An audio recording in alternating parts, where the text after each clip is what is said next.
Well, right at this moment, we're waiting for the court decision at the appellate level that's going to decide whether or not they're going to overturn the Superior Court Judge Kenney's decision, and that decision said that the funding plan was illegal because the authority did not have the environmental work completed, and they didn't have the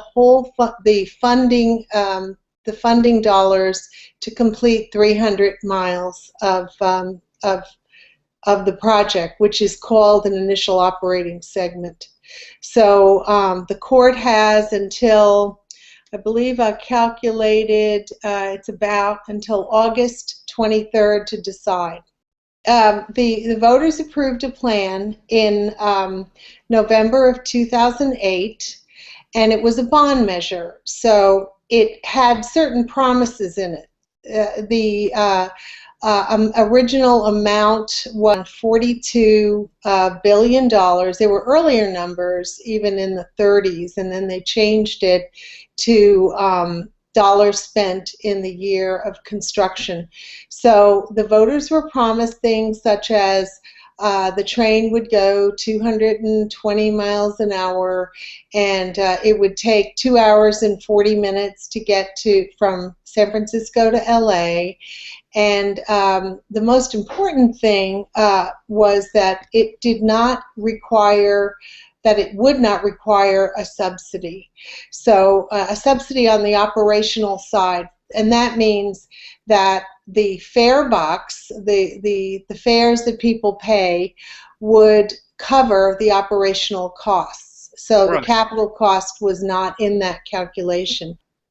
So what happened is that no one anticipated that the federal government would not come around as everybody thought they would in the earlier days, and they were supposed to come up with, when they did the original numbers, the feds were supposed to come up with about $3 billion a year. The number was actually about $18 billion, and they've come up with a little under $4 billion, but that's it in all the years, the 6 years. So the authority, is trying to get each segment environmentally cleared. And the bottom line is, whatever segment they work on, it has to run without subsidy. The federal government, with the independent utility, only requires that it has some usefulness for something else, but it does not have, financial restrictions as California law does. Mm-hmm. So the federal government and California High-Speed Rail Authority came up with an independent utility for the Central Valley segment, because that was the chosen segment because they were furthest along. There's also rumors that it was for some political reason because somebody voted for Obamacare and it was a trade-off, but we're not sure of that. But we are sure that they weren't far enough along, and they didn't expect to have the protests by the farmers and the dairy people, but they were mistaken about that. So anyway, back to the independent utility. So they chose for independent utility for the Central Valley a segment of rail that Amtrak could use. Now you see, the problem with this is the Amtrak line was already, I think it had about 1 million people in ridership, and people were using that to go to the doctors and go to work. There's very little, there's not a lot of public transportation in the Central Valley. So now they decided that they would make a new route and they would bypass some of those cities, so it actually hurts them. But here's the killer. When people questioned, and frankly I was one of them, why they hadn't done an environmental study for diesel trains in the Central Valley, Jeff Morales wrote a letter back, and he's the CEO, and said that they, weren't sure at all that they were going to use that independent utility, and if they did, another body who's in charge of Amtrak would have to make the decision. So the question is, why would the Federal Railroad Administration allow independent utility to be selected for a project that the people who were involved in the project had no authority over? Very strange thing. And I have that in writing.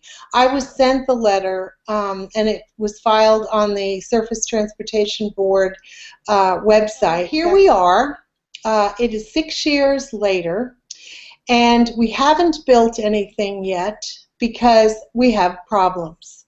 We have lawsuits that were filed by the Central Valley that have so far been successful because Judge Kinney ruled you violated the law because you didn't have the environmental work done and you don't have the money for this initial operating segment. It says clearly in the law that it will be, the segment you choose will be high-speed rail ready.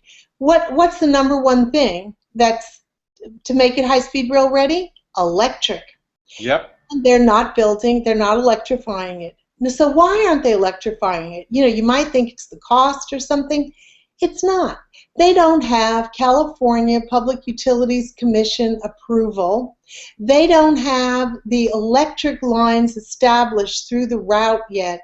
And I remember listening to it, actually I was at the meeting, that a rail expert said it's going to take 10 years to establish those electric lines over the Tehachapi's.